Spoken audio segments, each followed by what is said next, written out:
8절까지 내용입니다. 제가 내용을 읽어보겠습니다.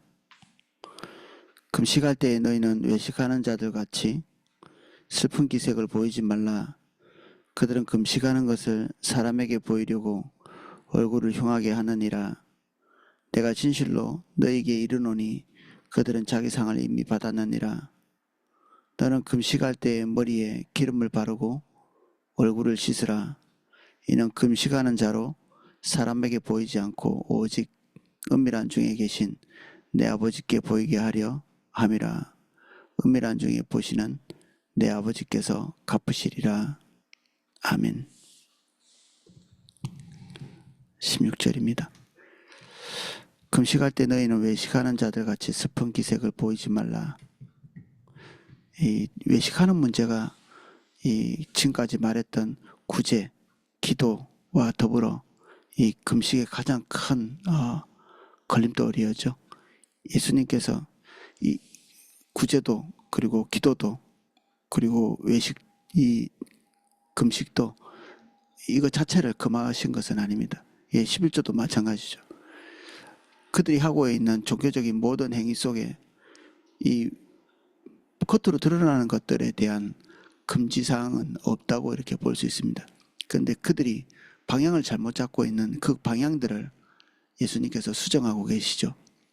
그러면서 그들이 외적으로 행하고 있는 그 외적인 모습들을 이렇게 교정하면서 그들 중심 안에 핵심적으로 문제되는 부분들, 이 외식에 대해서 계속 다루고 있습니다.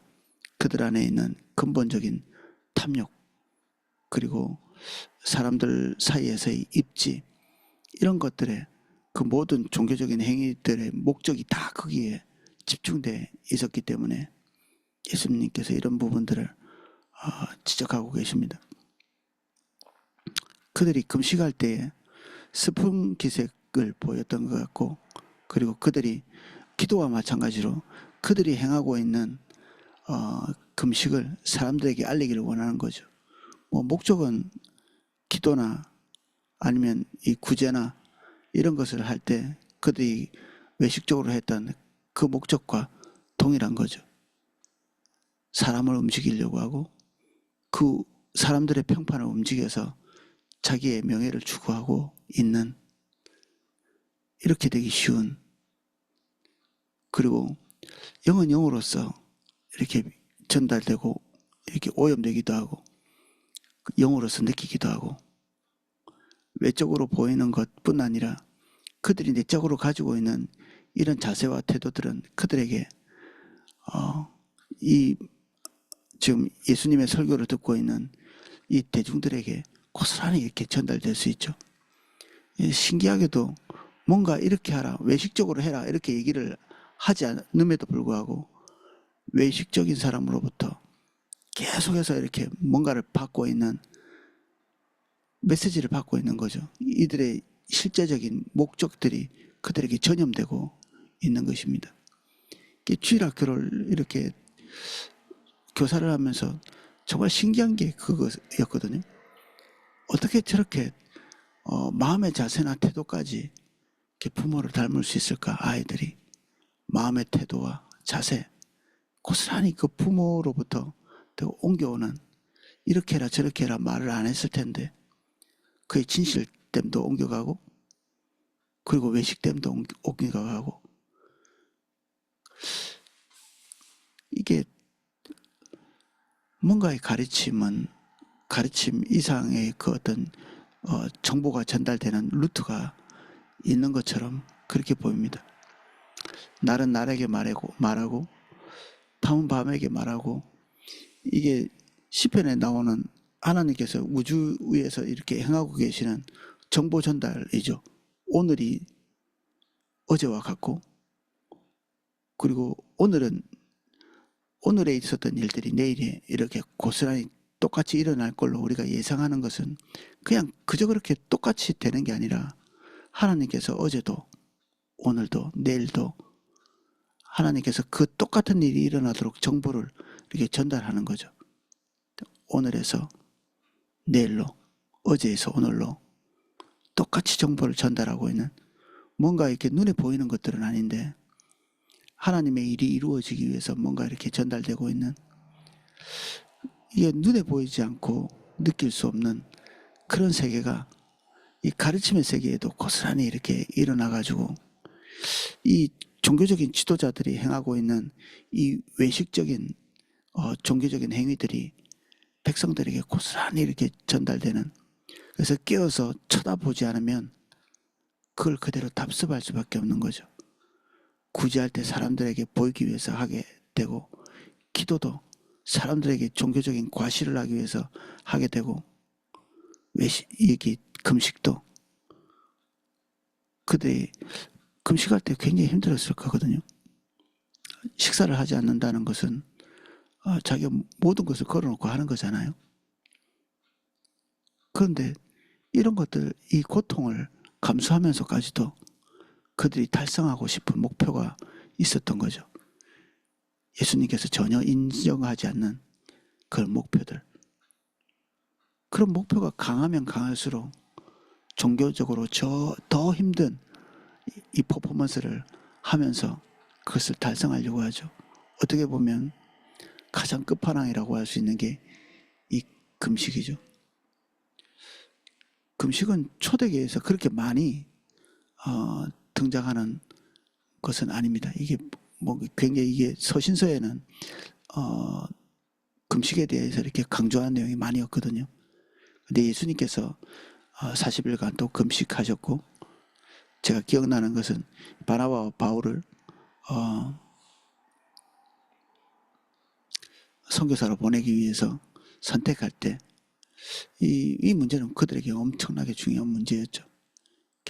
모든 것을 하나님께 집중하고 이것이 하나님으로부터 왔는지 분별하기 위해서 그들 교회가 아마 공동체 전체가 금식한 것처럼 보입니다.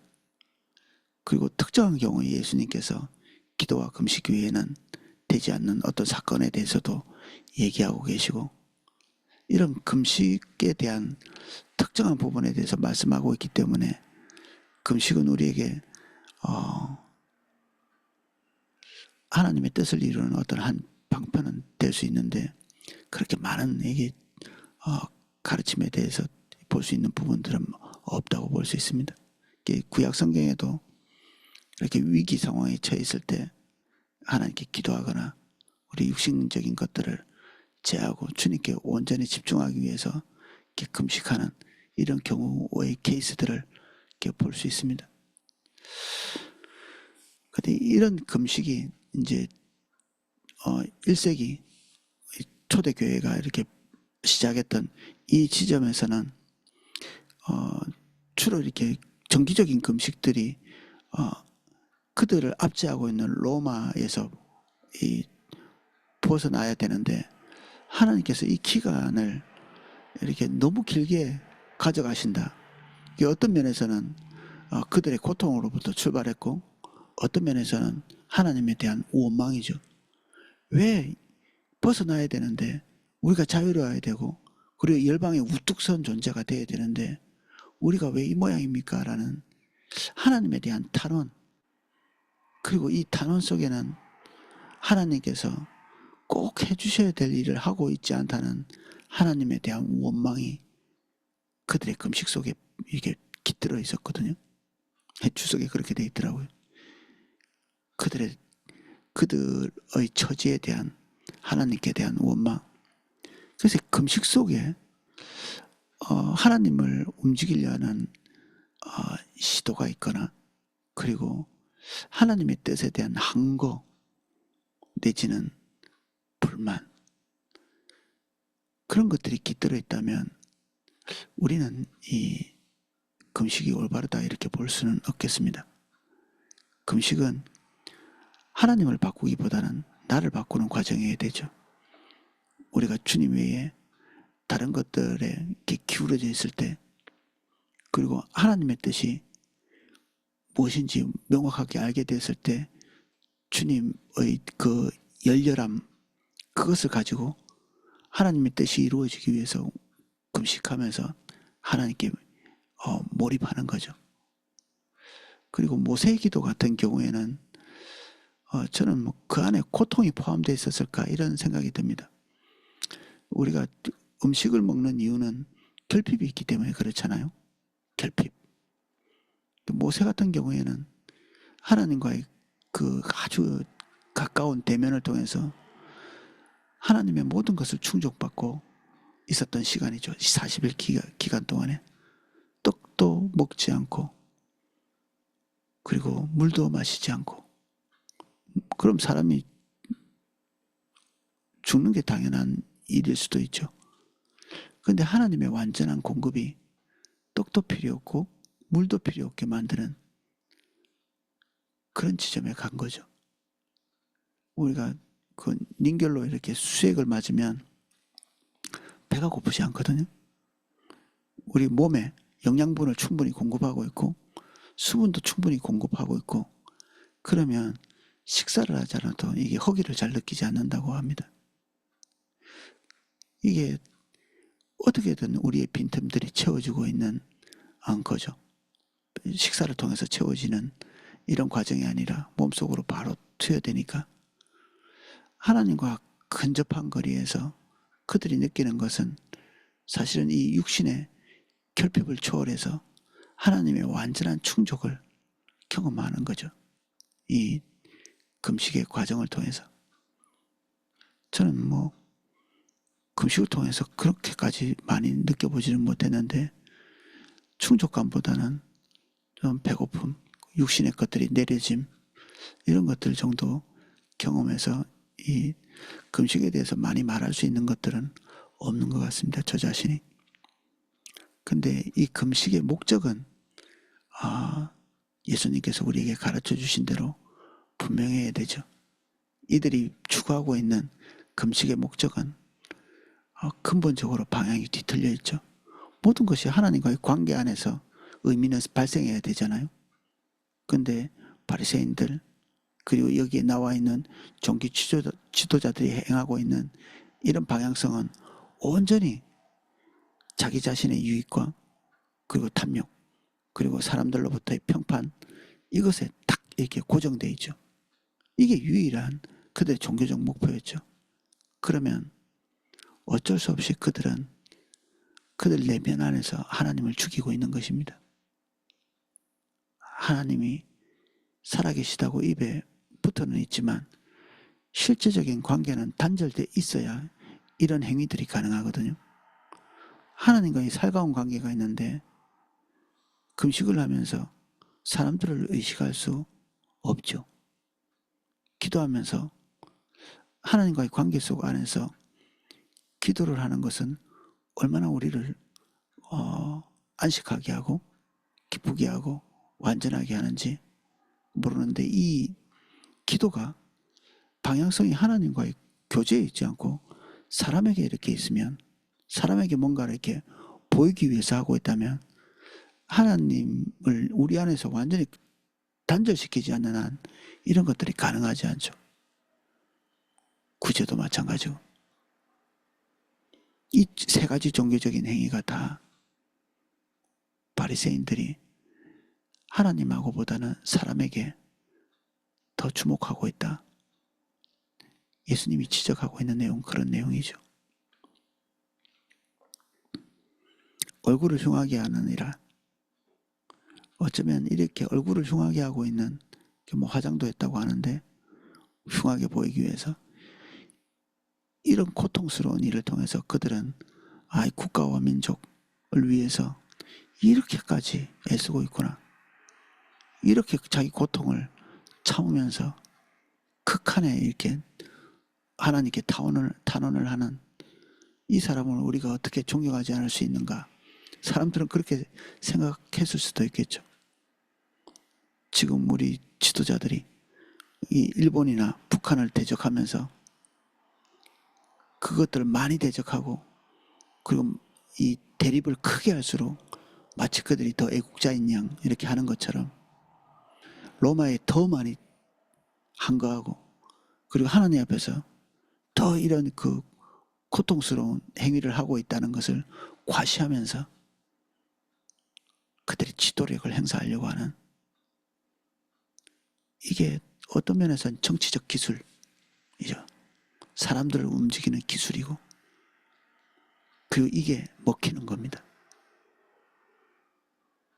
이게 먹히는 이유는 모든 사람들이 다 그 껍데기를 보고 있기 때문에,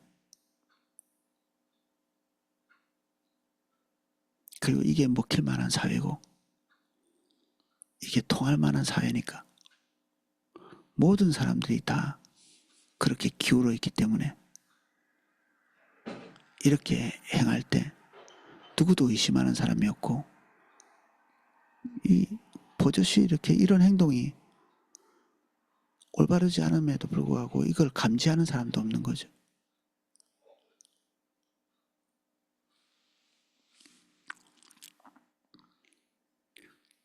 내가 진실로 너에게 이르노니 그들은 자기 상을 이미 받았느니라. 구제도 예수님께서 그들은 그들의 상을 받았다. 기도도 그들은 그들의 상을 받았다. 그리고 금식도 그들은 그들의 상을 받았다. 이렇게 얘기합니다. 그들은 그들이 원하는 것을 획득한 겁니다. 사람들로부터의 지지, 평판, 우쭐거릴 수 있는 이 기반을 사람들로부터 이렇게 지도력을 행사할 수 있는 그런 권위 같은 것들, 그리고 좋은 이미지, 경건한 이미지, 이런 것들을 획득한 거죠.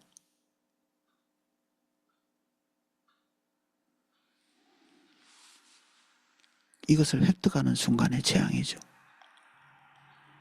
우리는 우리가 원하는 것을 얻을 때 진짜 무서워해야 합니다. 내가 원하는 것은 정말 올바른 거였을까? 내가 원하는 것을 획득했기 때문에 기뻐할 만한 일인가? 이게 하나님으로부터 받은 건가? 그들은 이런 종교적인 행위를 통해서 그들이 원하는 것을 획득했거든요. 근데 이것을 획득하고 난 다음에 그들에겐 심판이 오는 거죠. 그래서 구제, 기도, 금식, 이것이 우리의 목적을 이루는데 대단히 도움이 됐다. 그때부터는 우리가 획득하고 만족스러운 결과를 획득한 것에 대한 점검이 필요합니다. 이게 하늘로부터의 상인가? 아니면 사람으로부터의 상인가? 사실 상이라고 표현했지만 상이 아니죠. 이게 어떻게 상이 될 수 있겠습니까?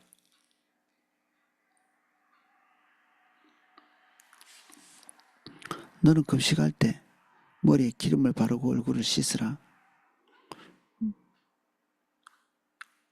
머리에 기름을 바르고 얼굴을 씻는 것은 사람들과의 친밀한 교제를 할 때, 다윗 같은 경우에는 금식할 때 이런 행위를 하지 않았죠. 그는 사람에게 보이려고 한 것이 아니기 때문에 이것을 얼굴을 씻고 기름을 바르는 것은 그들 중심을 씻으라는 뜻이죠. 그들의 의도를 씻으라는 얘기입니다. 의도가 틀렸다는 얘기고, 그리고 말은 이게 점잖게 했지만 이것을 듣는 사람들은 지금 사람들에게 보이려고 얼굴에 분장을 하고 시커멓게 이렇게 칠을 하고 마치 금식을 오래 한 것처럼, 그리고 얼굴을 찌푸리고 이런 행위를 했던 사람들에게는 이것은 뺨을 한 대 때리는 거나 마찬가지죠. 부끄럽고 수치스럽고 모욕적인, 모든 사람들이 다 그런 행위를 통해서 자기에게 존경을 표하고 있는데 이런 행위를 한 그들에게 집어쳐, 이런 얘기죠. 집어쳐.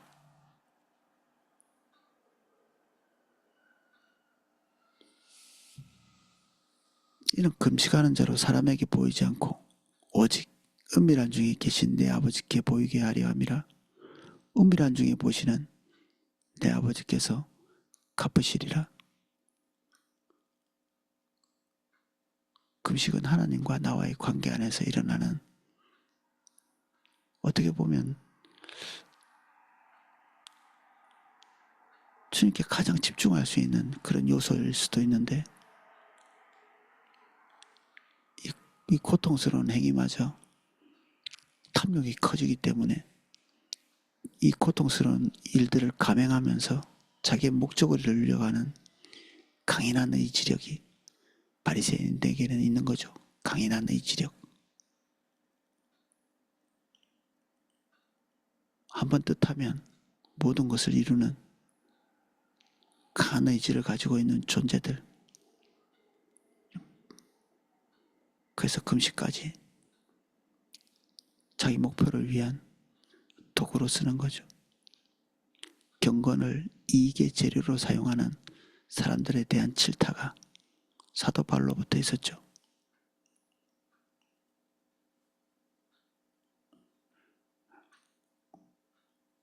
화면에서는 좀 높아심이 되는 것은 그렇습니다.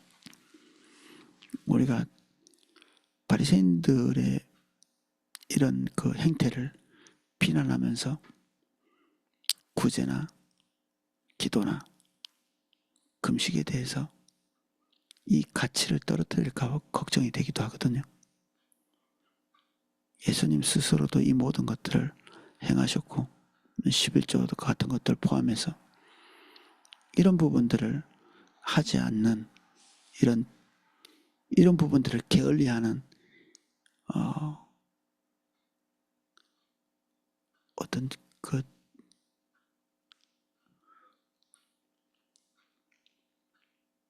빌미로서 이런 구절이 쓰여지면 예수님의 가르침 자체를 우리가 오도하는 거죠.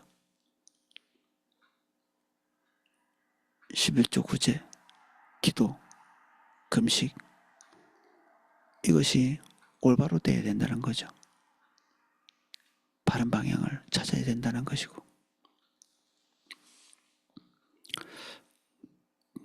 예, 오늘은 여기까지 살펴보겠습니다. 주님, 우리는 무엇을 하든지 우리의 목적이 살아있는 한 아무것도 올바로 할 수 있는 것들이 없습니다.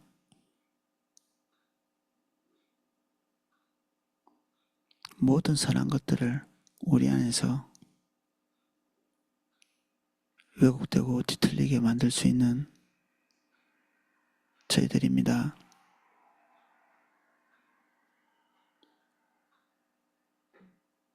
주님의 계시가 우리에게 절박하게 필요합니다.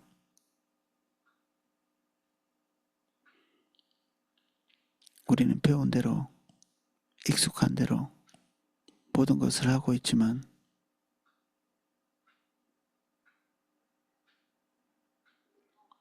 한순간도 주님의 계시가 필요하지 않은 때가 없습니다.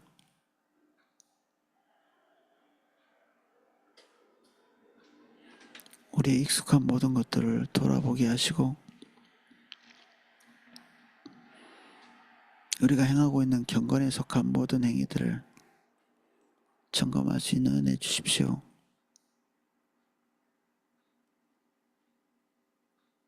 어떤 부분들은 우리가 잘할 수 있다고 믿는 것들인데 내용을 상실하고 있는 것들이 있다면 돌이킬 마음 주십시오.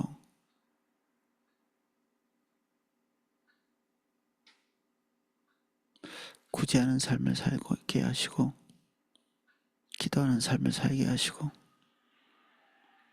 금식하는 삶을 살게 은혜 주시고, 사실 이 모든 것 안에서 우리가 주님을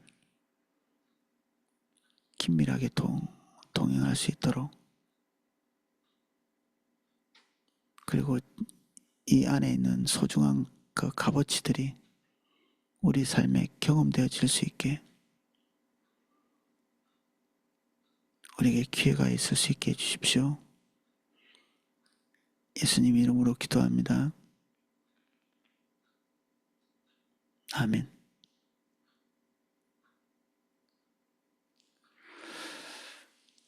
각자 기도하실 수 있도록 음악을 방송해 드리겠습니다.